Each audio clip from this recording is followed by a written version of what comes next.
राजस्थान में मोइनुद्दीन चिश्ती की अजमेर में दरगाह है।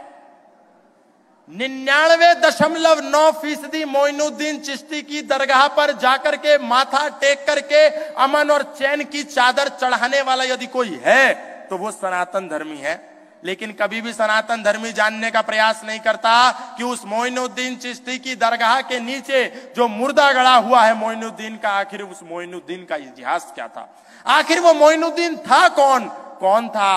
आपके राजस्थान के गौरव पृथ्वीराज चौहान की हत्या कराने वाला था। पृथ्वीराज चौहान के परिवार की बहन और बेटियों की अस्मिता को लूटने वाला था। हमने क्या करा, अपने विनाशक की उपासना स्थली बना करके वहां जाकर के माथा टेकने लगे। हमारे दादू ने कहा कि दादू दुनिया बावरी, कब्रे पूजे ऊत और जिनको कीड़े खा गए उनसे मांगे पूत। हम सनातन धर्मी राम को छोड़ करके, कृष्ण को छोड़ करके, हनुमान को छोड़ करके, भगवती जानकी को छोड़ करके, वेद को छोड़ करके मोइनुद्दीन चिश्ती नाम के लुटेरे बर्बर आतंकवादी की कब्र पर माथा फोड़ रहे हैं। और उन्होंने हमारे पृथ्वीराज चौहान के साथ क्या किया आपको मालूम है क्या?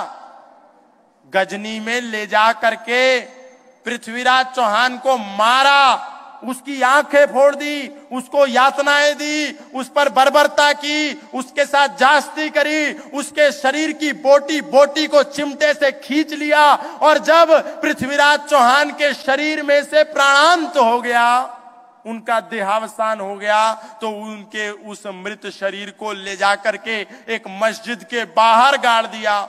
और गाड़ने के बाद उसके ऊपर मिट्टी डाल दी और मिट्टी डाल करके हमारे सम्राट पृथ्वीराज चौहान की उस मिट्टी नुमा कच्ची समाधि के ऊपर एक जूता टेक दिया और बोला मुसलमानों से कि जब भी तुम मस्जिद के अंदर अल्लाह ताला को नमाज अता करने जाना तो इस जूते को इस आकृति पर पीटना और तब अंदर इबादत करने जाना।